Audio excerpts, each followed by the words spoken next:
Today I want to bring you an important update on our current financial situation.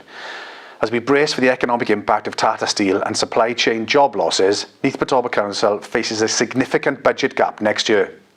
On the 2nd of October, the Cabinet will discuss measures to address this financial shortfall. Thousands of job losses, both direct and indirect, have been forecast due to the changes at Tata Steel, and the Council is playing a key role in the response. In the short term, many businesses and people need our help and support, and in the longer term, the Council will be instrumental in reshaping the local economy. However, the Welsh Government has advised that there will be no increase in the revenue support grant next year.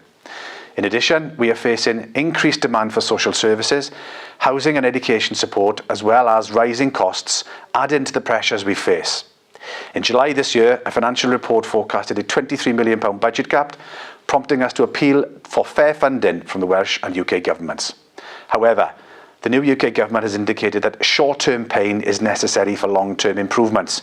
Therefore, we have to be honest with residents, and we must now consider reducing services, increasing charges and cutting jobs unless the UK and Welsh Government invests in vital public services. At a time when the cost of essential services continues to rise, more and more people are seeking help, yet with no extra funding expected, we face an enormous budget gap. To finish, I just want to highlight that this will be the most challenging of budgets we've ever faced. But as a council, we remain committed to supporting our communities through this difficult time. Thank you.